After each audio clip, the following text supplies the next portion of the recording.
Ya, dan kita akan langsung membahasnya dalam segmen dialog. Sudah ada dua orang dari DPR, dari Komisi 3, dan juga ada dari pengamat koordinator masyarakat anti korupsi. Di sebelah saya sudah ada Bapak Edi Kusuma-Wijaya dari Komisi 3 DPR, fraksi PDIP. Selamat malam. Selamat malam. Pak Edi, apa kabar? Waalaikumsalam. Baru baik. Ya, baik. Kemudian ada Pak Boyamin Saiman, koordinator dari masyarakat anti korupsi. Selamat malam. Waalaikumsalam warahmatullahi wabarakatuh. Dan juga ada Bang Nasir Jamil, anggota Komisi 3 DPR RI dari fraksi PKS. Selamat malam, Bang Nasir. Assalamualaikum. Waalaikumsalam warahmatullahi wabarakatuh. Baik, ini bicara mengenai Densus Tipikor Polri, ini banyak yang memang ada pro dan kontra begitu. Kemudian terkait juga tadi dengan ada dana sekitar 2,6 triliun dan segala macamnya, sampai kemudian Presiden meminta untuk menunda dulu karena harus dikaji lebih dalam lagi.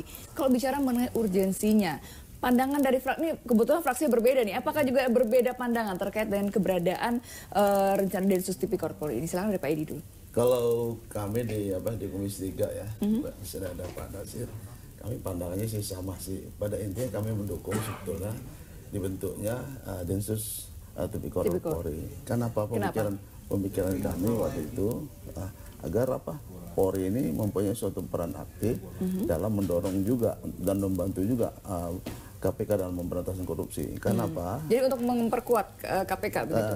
Untuk memperkuat KPK, kenapa? KPK selama ini kami anggap itu masih lemah dalam pemberantasan korupsi. Ini kami selalu mendorong KPK agar bekerja lebih efektif lagi, lebih efisien, terutama menghadapi kasus-kasus yang besar, mega korupsi dan lain-lain.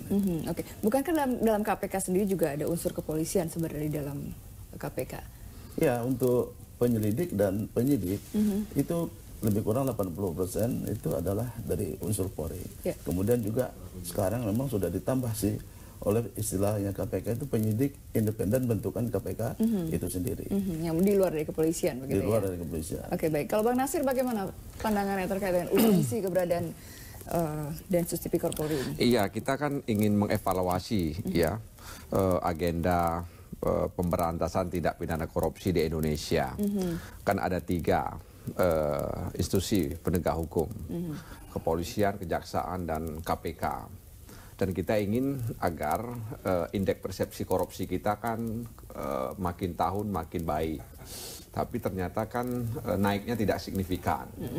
Indeks persepsi kita masih 3, sekian, jauh dibanding dengan Singapura, Brunei, dan Malaysia. Kita memang di atas Vietnam, di negara ASEAN. Tapi memang di negara-negara lainnya kita di urutan 90 kalau tidak salah.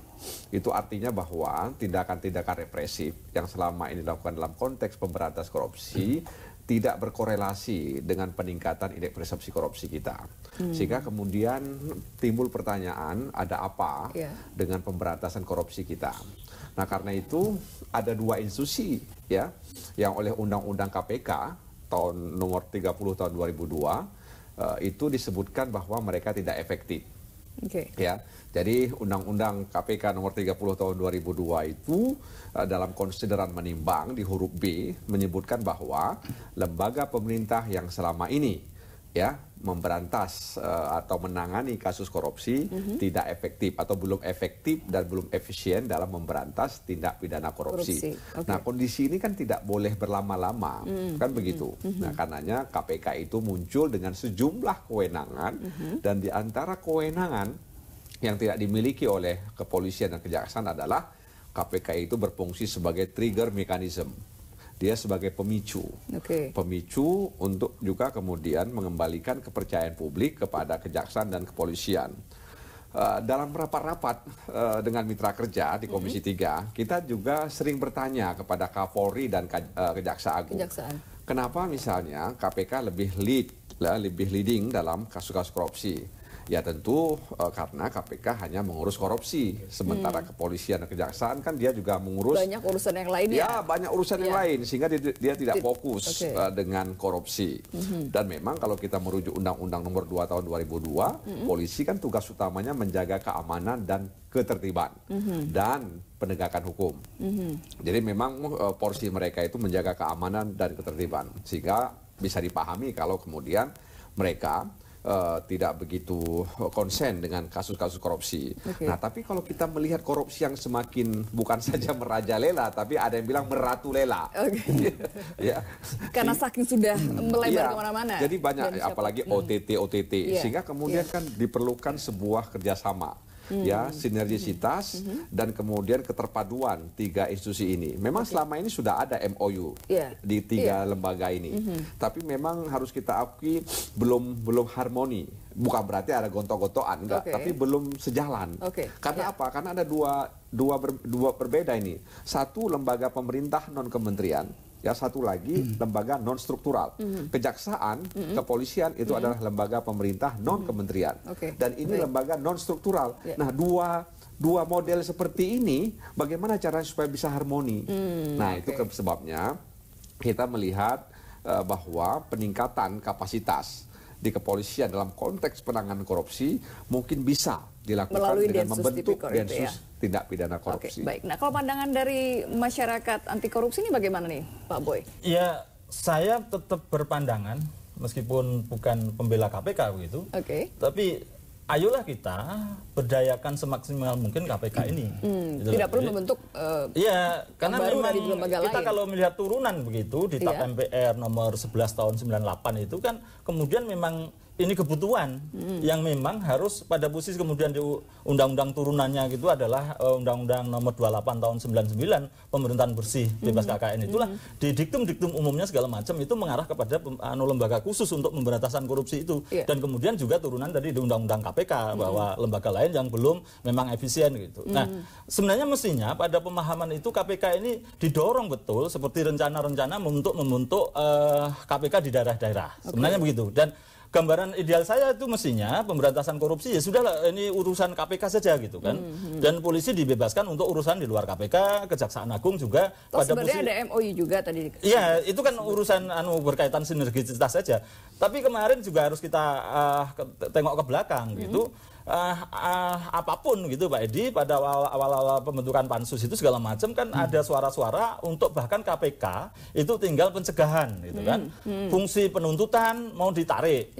Bahkan fungsi penyidikan juga mau ditarik. Lah tiba-tiba ini malah ada mau lembaga yang mau menjadikan satu lagi gitu loh. Lah ini kan malah jadi bahasa-bahasa ini kan dalam pengertian saya juga pernah jadi politisi begitu, Orde Baru saya sudah juga DPRD gitu. Bahasa-bahasa yang penuh syarat makna begitu malah begitu. Ya mungkin begitulah kan apapun dalam pengertian itu DPR kan tidak lepas dari lembaga politik Pak Edi dan Pak Nasir gitu. Jadi ini sesuatu yang kontradiktif ketika kemarin itu bahkan bahasanya itu adalah ingin mempreteli KPK fungsi penyidikan dan penuntutan tinggal pencegahan saja. Tiba-tiba ini ada lembaga yang lain yang dibentuk baru lagi dan ini menurut saya malah akan jadi tumpang tindih dan menjadikan mulai dari awal lagi gitu kan. Bukan memperkuat tapi tadi ya justru lebih kayak tumpang tindih begitu ya Pak Boy. Iya, kita belum pernah bisa membebaskan diri dari tumpang tindih banyaknya lembaga kita. Ini juga mau ditambah lagi ya, ditambah gitu. seberapa. Oke, baik, kita akan lanjutkan kembali perbincangannya usai pariwara berikut. Tetaplah bersama kami di Ada Berita Petang. Ya, kembali kita lanjutkan perbincangannya dan tadi menarik Bang Nasir sedikit memberikan jawaban tanggapan tapi mungkin bisa diulang kembali. Artinya bagaimana ditanggapan? Artinya ini bisa tumpang tindih atau sebenarnya juga ingin melemahkan KPK gitu. Apalagi kan sebelumnya sempat ramai dengan pansus angket KPK gitu. Iya, pansus angket KPK itu kan ingin mengawasi ya pola agenda pemberantasan korupsi di Komisi Pemberantasan Korupsi. Kenapa? Karena hanya kekuasaan yang bisa mengawasi kekuasaan. Ya kan? Jadi KPK itu bisa diawasi oleh DPR gitu loh. Nggak bisa lembaga lain mengawasi KPK. Kami punya kewenangan untuk itu. Meskipun kemudian opini seolah-olah ya pansus ini ingin melemahkan KPK. Nah, kembali ke soal Densus Tipikor tadi itu, kalau kita melihat konsideran B ya, dalam konsideran menimbang huruf B di Undang-Undang 30 tahun 2002 tentang Komisi Pemberantasan Korupsi, itu kan ada kesan seolah-olah bahwa kejaksaan dan kepolisian itu tersudutkan ya. Nah, sudah hampir 15 tahun agenda pemberantasan korupsi. Ya, ternyata mereka masih dalam posisi ya kalau menurut undang-undang itu tidak efektif dan tidak efisien. Nah, tentu sebagai mitra kerja kita ingin mempertanyakan apakah benar kalian sampai saat ini belum efektif dan belum efisien dalam pemberantasan korupsi. Ternyata tidak.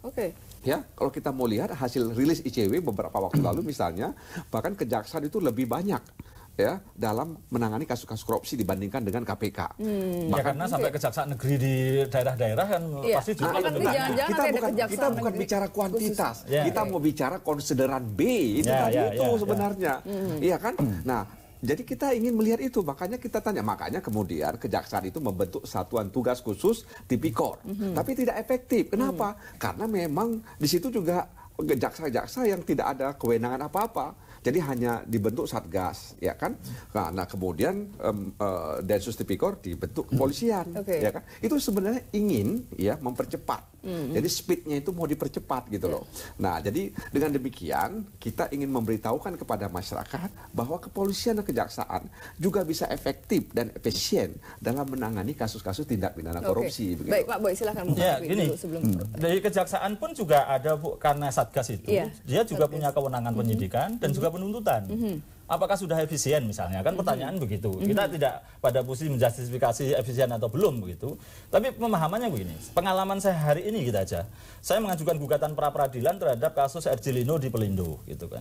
Apa yang terjadi di kepolisian itu sudah tersangka 1 tahun lebih, tidak ada kegiatan sama sekali. Saya gugat pra-peradilan pun juga tidak ada penampakan kegiatan. Sementara KPK sudah tersangka, memang sama-sama sudah agak lama. Tapi ketika saya gugat begitu langsung action. Ada reaksi gitu ya?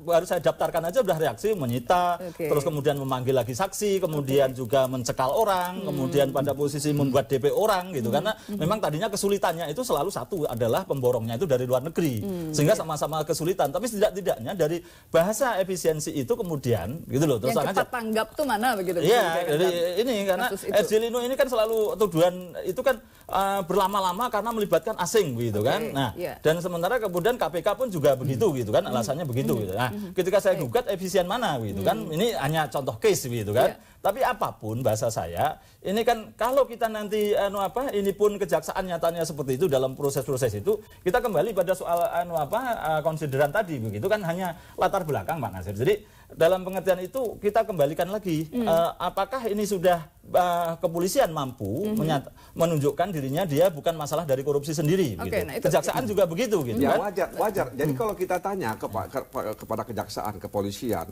mereka kan berbeda kewenangannya dengan KPK begitu loh.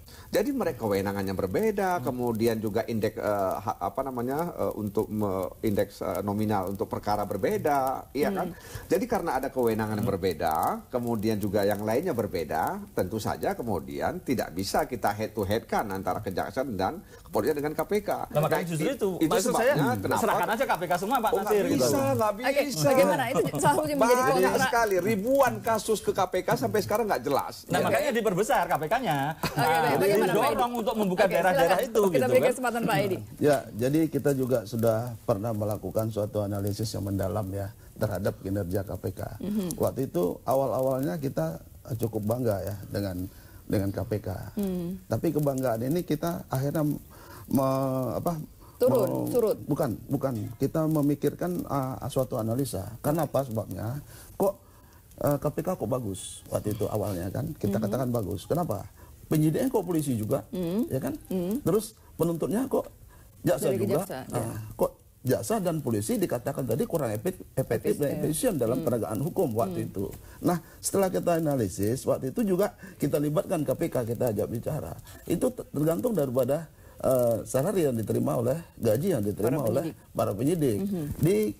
Di KPK itu penyidik dan penuntut dan yang lain-lain itu gajinya besar sekali, bisa berapa kali lipat, 6 kali lipat. Ada kesenjangan begitu. Ada kesenjangan. Makanya waktu itu waktu kita rapat gabungan dengan KPK juga mengatakan agar penyidik Polri yang menangani kasus korupsi dan penuntut di kejaksaan itu ya sama lah, sejajar lah gitu. Nah, itu tugasnya Pak Edi di Komisi 3 kan untuk menyetujui anggaran itu kan sebenarnya kan gitu. Kasih aja yang besar kalau memang ingin pada posisi sejajar begitu tadi kan gitu malahan Pak Edi. Solusinya kan gitu kalau soal gaji.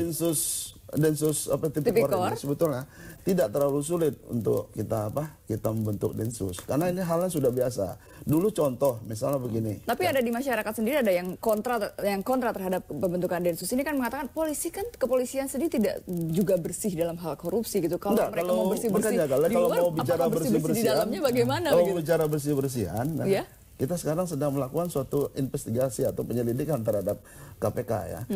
Dari 4 aspek ya, baik aspek kelembagaan, aspek kewenangan, aspek sumber daya manusia maupun dari aspek penggunaan anggaran. Sama sih, tidak bersih. Makanya ini KPK kalau kita kaitkan dengan situ, kita perlu pengawasan terhadap KPK. Jadi angket ini juga jangan dikatakan misalnya bahwa kita ini untuk melemahkan KPK, tapi kita untuk memperbaiki KPK ke depan. Setuju Pak Edi. Malah sebenarnya saya berharap, meskipun saya menentang pansus itu karena cara pengambilan keputusan menurut saya tidak sah begitu, tapi ini yang selalu saya dorong. Saya juga selalu menggugat KPK paling sering begitu, sampai bahkan Pak Laude Sarip itu di depan Komisi 3, sayalah yang pekerjaannya sehari-hari menggugat begitu kan. Nah, tapi setidaknya gini, ada 2 hal Pak. Satu, tentang pengawas secara independen dan permanen.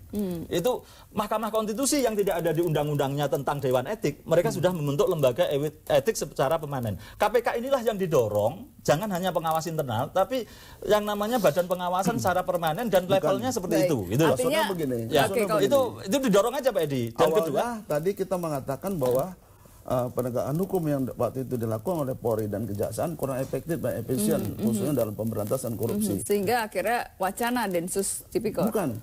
Sehingga waktu itu timbullah ide kita untuk mendirikan KPK waktu itu. Nah, sekarang apakah 15 tahun ini Polri tidak ada perubahan? Nah, ini yang perlu kita dorong. Tampaknya ini masih menjadi pro kontra juga, tapi sayang sekali waktu kita sudah habis. Nanti kita akan kembali lanjutkan nantinya. Kita tunggu saja bagaimana. Begini, pansus angket tadi itu sah karena ada putusan PTWN. PTWN tidak berwenang mengadili itu, tidak diterima, bukan ditolak loh. Mungkin nanti akan ada kajian yang mendalam lagi hasil dari Menko Polhukam mengkaji dan juga dari kepolisian. Terima kasih Bang Nasir.